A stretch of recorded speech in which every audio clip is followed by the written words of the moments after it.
Good morning.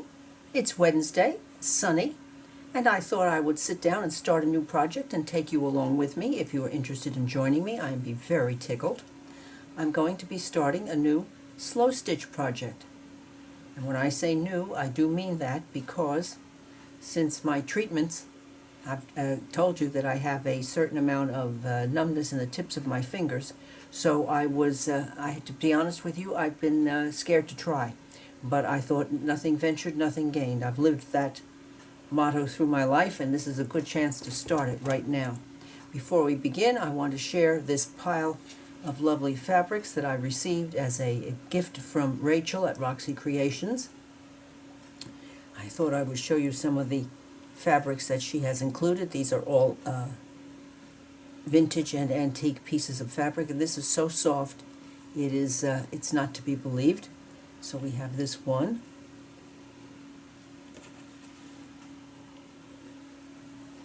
And this one.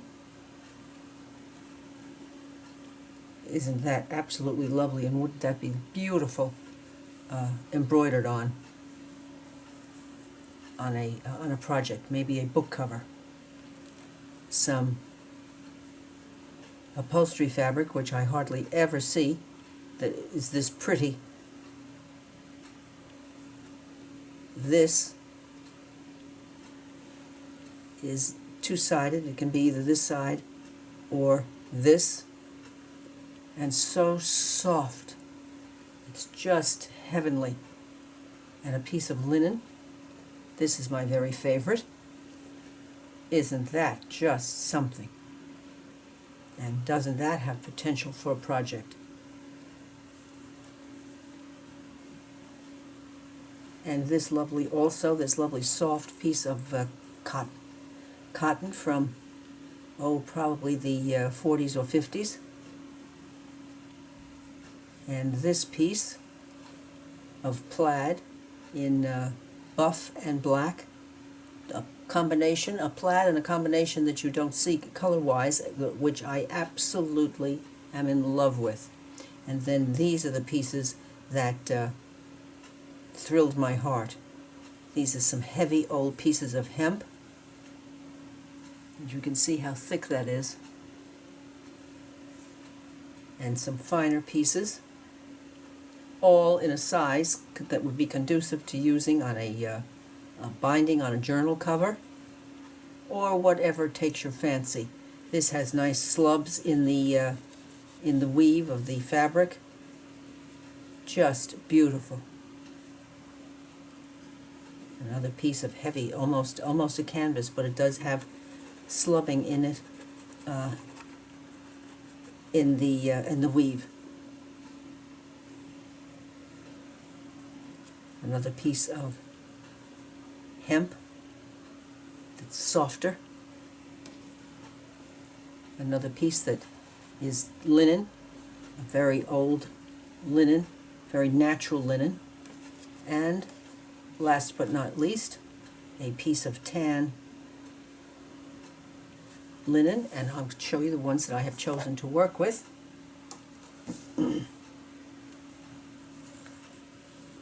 Also in this packet came this ground ivy stamped piece that I imagine Rachel did. So I'm going to use that. I'm going to use this piece of, looks like it's a pillowcase, when pillowcases had to be ironed in order to be seen by anyone in those days. And I do remember my grandmother ironing pillowcases, absolutely. And so I'm going to use this. And then my grand experiment. I'm going to use this piece of fabric, which is kind of a medium weight compared to some of the other ones. And this one came over me in bed. Let me show you what this is.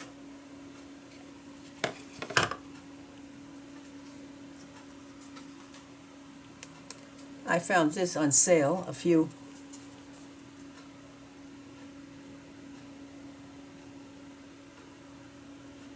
years ago, and I hadn't used it, and I decided that this might work.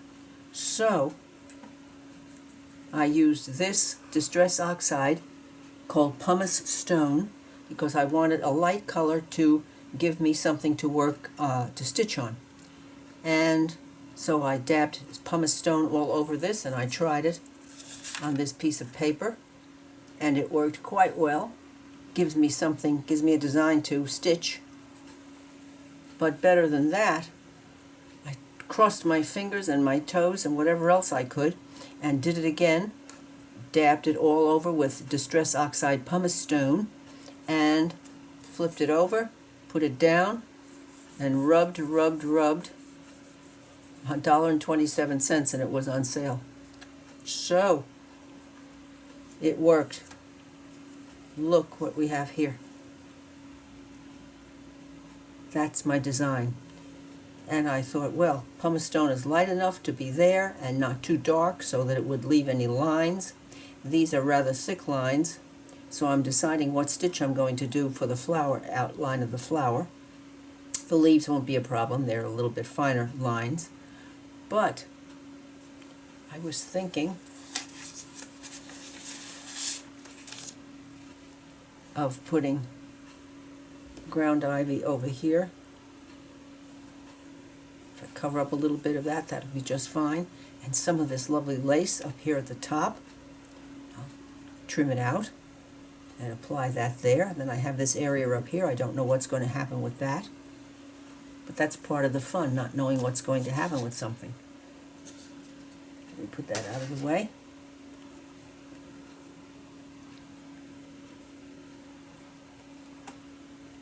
Then I decided, as upon looking and thinking and giving it some more looks, I decided that I like that color. I don't know why. I saw color in my mind, and then I saw this pumice stone, and I thought, well, let me think, maybe the flower outline will be pumice stone because this is the first layer. Something could end up on top of it. I don't know that. I don't know that yet. But loved this, so I went into my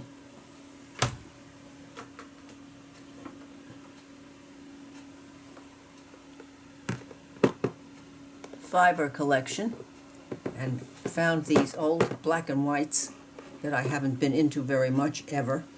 It just doesn't happen to be a color that I did much needlepoint with, but here it is. What's that? Oh, that's wired. Oh, sorry. This could be taken care of a little bit more, but I don't think so now that I'm looking at it. I think it's just fine. But this was my collection to think through, and I found this old DMC. This was probably given to me by my mom. This is DMC 25, and because of the color of the paper label, you can realize how old this is. This is probably from the 30s or 40s, and I don't know if they've changed numbers, but it was number 453. 453, and it worked out to do very nicely with pumice stone. So there we are. Two things have been chosen, definitely. The piece of lace for up here and this outline of the flower and leaves for the bottom. Let me get this out of the way. There we go. Then the big test of my fingers came, and I used this needle threader, which is worth its weight in gold. It's by Mill Hill. It's a very fine piece of wire, as you can see. I hope you can see. Let's see if we can get a little bit. Let's see if we can get a little bit closer so that you can really see. This gadget is getting a little bit slow, but then it's been with me for 680 videos, so I guess that has a right to get slow. Do you see how fine that is? I was able to set up 2 needles with regular white sewing thread, and ta-da!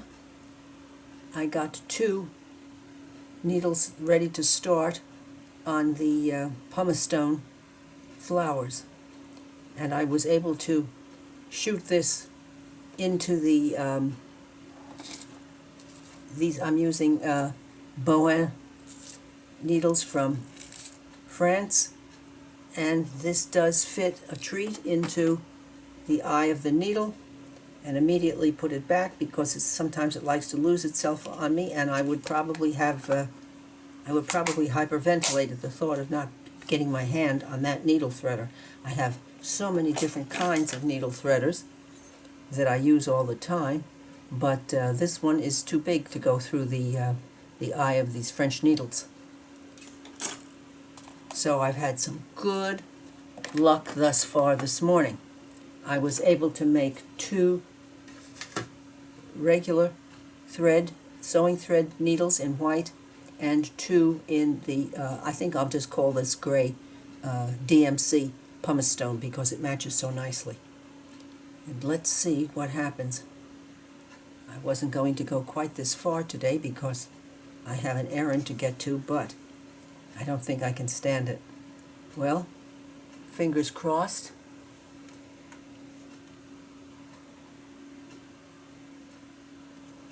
Wish me luck.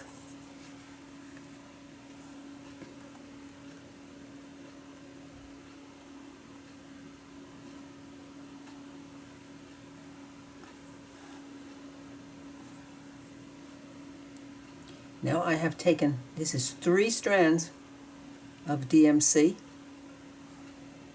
which is 6 strands, and I have stripped it, which means I have taken each one of the threads apart and put 3 back together so that when you stitch with it, they oh my.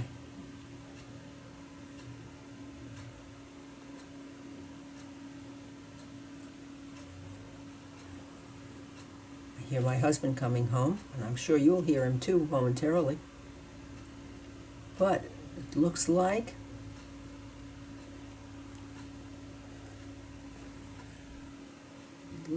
this is going to work, or at least it looks like my fingers have decided to work. You have no idea how happy that makes me.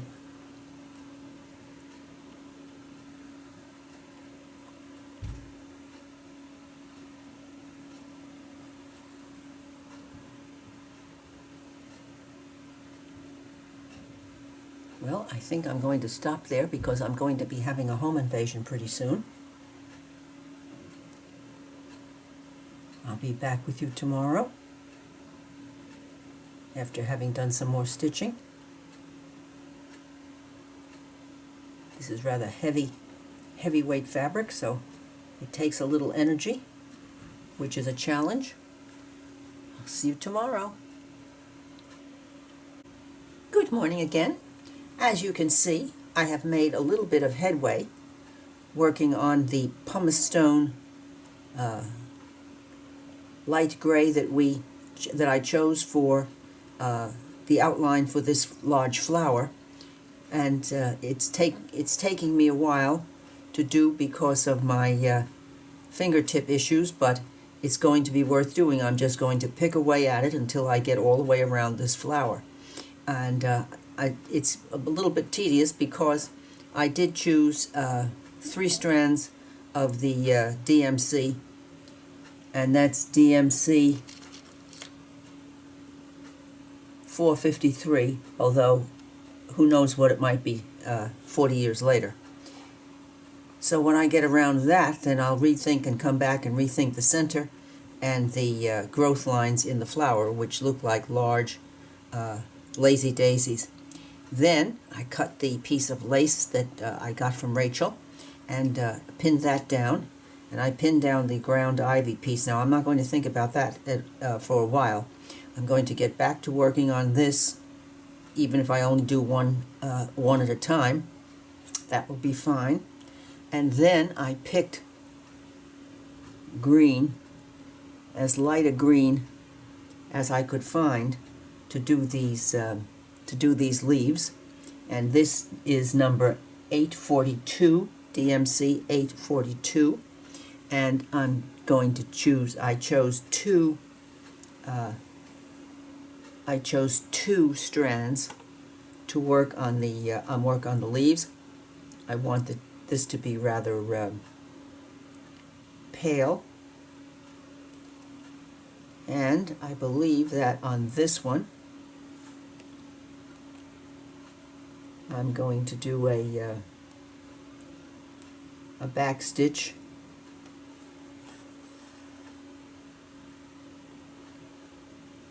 In other words, you put your needle through your fabric, you come forward,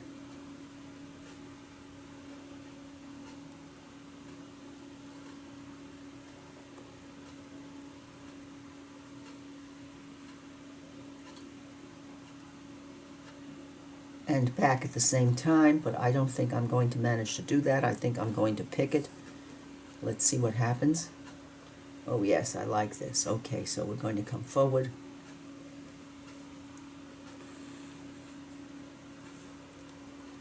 And back.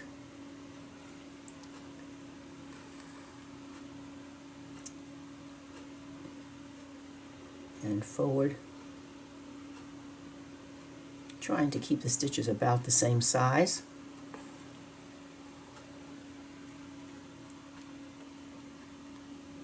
And back.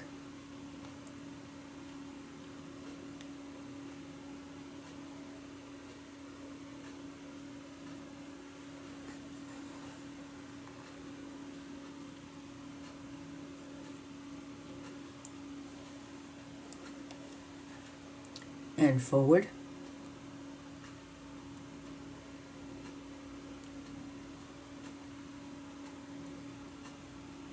And sometimes you run into some of the threads that this fabric is made out of, and there are two of them crossing each other, and boy, let me tell you, this is one of the antique fabrics that my mother used to say that arrows would fall off. So I'm going to stop there.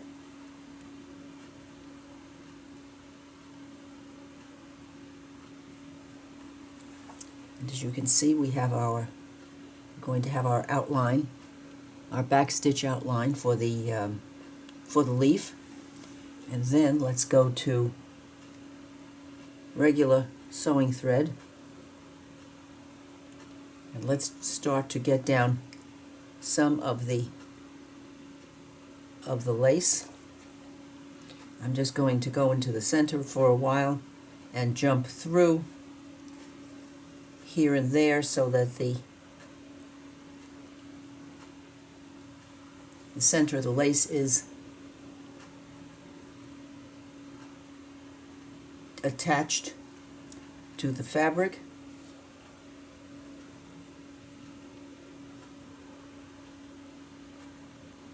And here we go.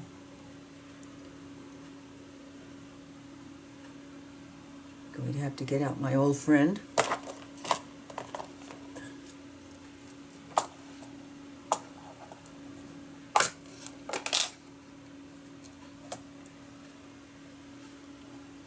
This is Mill Hill.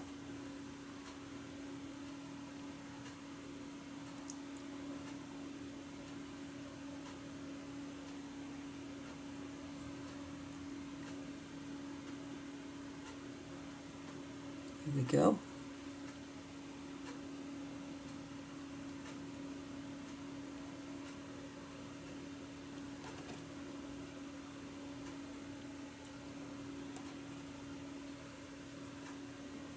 Now I did just put down my needle.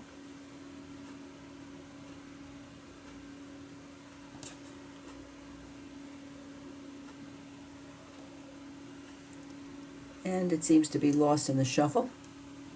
So I'll get out a fresh one.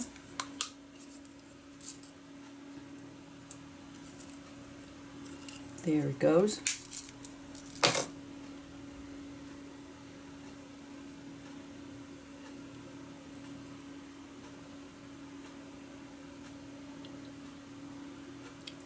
No, I didn't have to get out the needle. It was right there, wasn't it?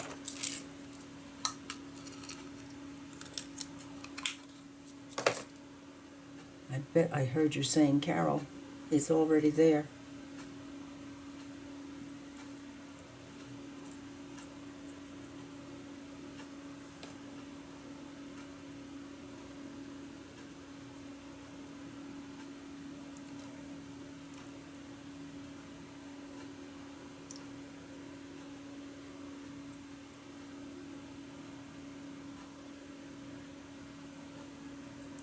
Pull it through. I'll leave that out because I might need it again.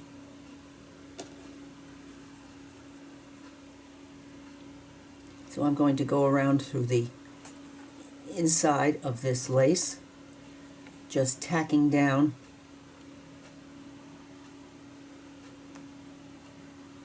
here and there.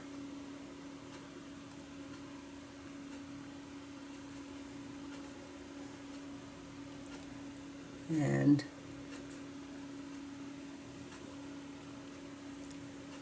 then I'll pop over to here.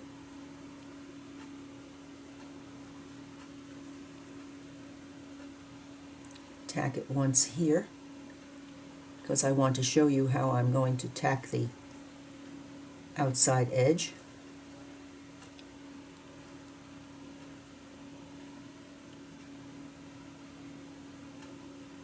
I'm going to do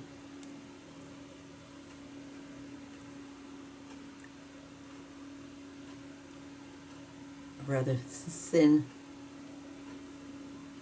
line so that it's absolutely not going to see, and because this is white sewing thread, it certainly will blend right in with the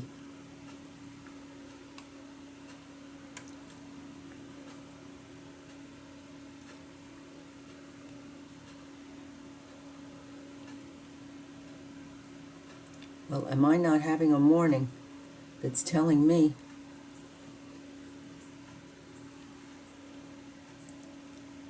there it is. It's telling me to give up, but I'm not going to.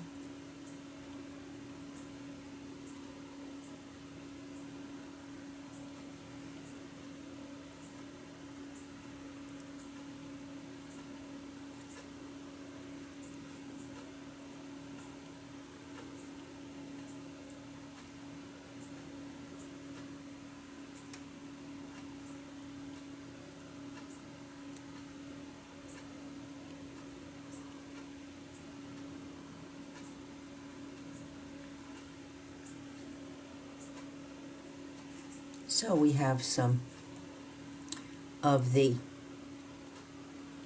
lace tacked down in the center,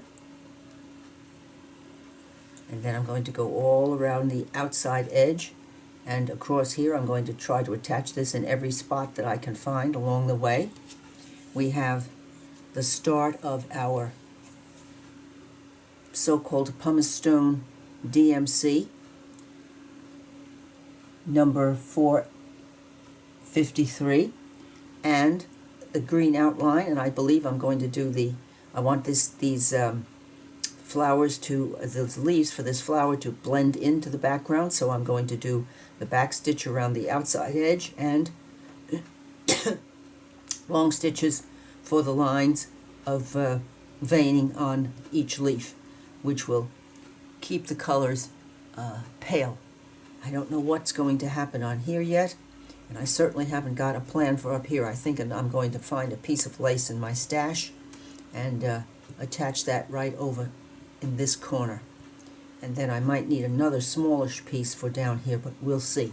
So I do hope that you have enjoyed seeing the beginning of this piece of slow stitchery. It is a grand experiment for me, and I know that this part is going to take a while. This is not going to, neither is this, but my fingers are cooperating, and I'm very happy about that. And I'll be showing you from time to time where I end up with this piece, although I'm not going to end up with it. I'm going to do this and this and this and this, and then I'll share with you what the next steps will be. If you have enjoyed sharing this slow stitch morning with me, I would appreciate your giving me a thumbs up, leaving me a comment, and I do answer them, and I would appreciate your subscribing to my channel. Bye now. I'll see you for another slow stitch session very soon. Bye-bye.